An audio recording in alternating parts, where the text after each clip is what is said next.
नमस्कार, जय श्री राम।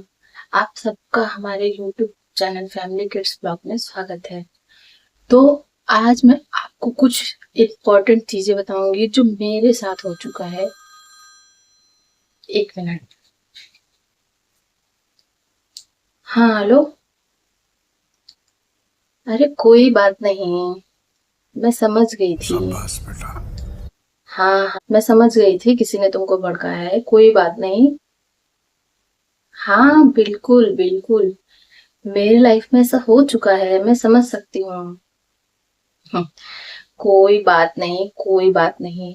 मुझे कोई फर्क नहीं पड़ता। मैं जैसे पहले तुमको मानती थी वैसे अभी भी मानती हूँ। मुझे पता है तुमको किसी ने भड़काया था। उसको पता नहीं क्या मजा आ रहा था भड़काने में। Okay, bye bye. तो दोस्तों, ये मेरी एक फ्रेंड का फोन था।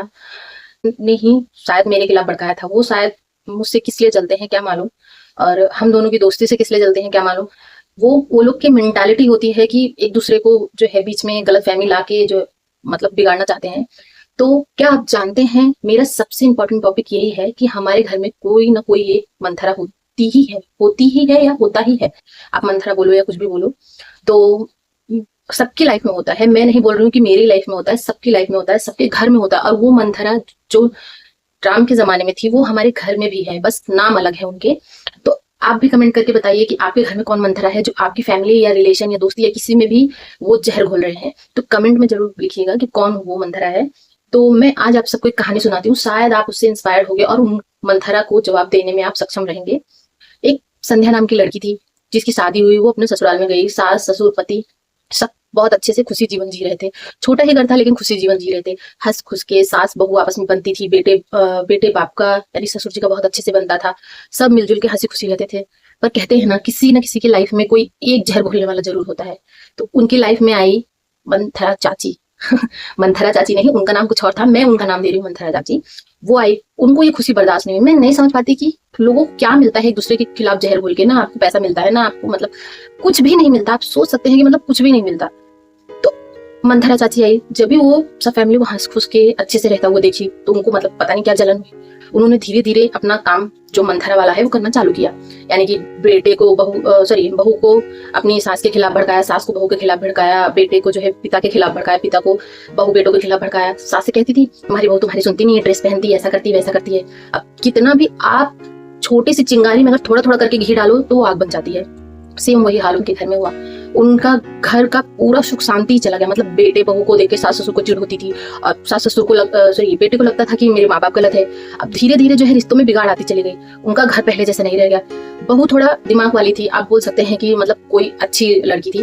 वो समझ गई। उसने क्या किया, धीरे धीरे मतलब सोचना चालू किया कि हमारे रिश्ते में बिगाड़ कैसे आ रही है। धीरे धीरे उसने दिमाग लगाया। बाद में उसको पता चला कि जो मंथरा चाची है इनकी वजह से हमारा रिश्ता बिगड़ रहा है। एक दिन शाम की बात है, जब घर में सभी लोग बैठे थे, बहू आई। उसने कहा, मंथरा चाची उस टाइम में, उसने कहा एक्चुअली उस टाइम में जो है कैकेयी की गलती नहीं थी राम को वनवास भेजने के लिए।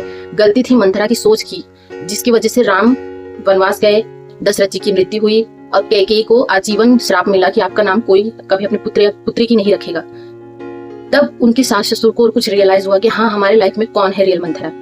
इससे उन्होंने धीरे धीरे वो चाची से रिश्ता तोड़ना शुरू कर दिया, जिसकी वजह से उनके घर परिवार में वापस से सुख शांति आ गई और वापस से सभी दूसरे को समझने लगे। बैठ के उन्होंने सुलझाया कि हाँ, हमारे बीच में क्या गलतफहमी है और कौन भड़का रहा है, कौन कैसा चाह रहा है। धीरे धीरे वो लोग रिश्तों में फिर से बनावट आती गई और फिर से वो लोग शांति से रहने लगे और मंथरा चाची दूर दूर चली गई। तो आप सब भी नोटिस कर सकते हैं कि आपके घर में मंथरा कौन है। तो प्लीज कमेंट में लिखिए और उन मंथरा से सावधान रहिए। अपने घर परिवार को भी सावधान रखिए, अपने रिश्तों को भी सावधान रखिए।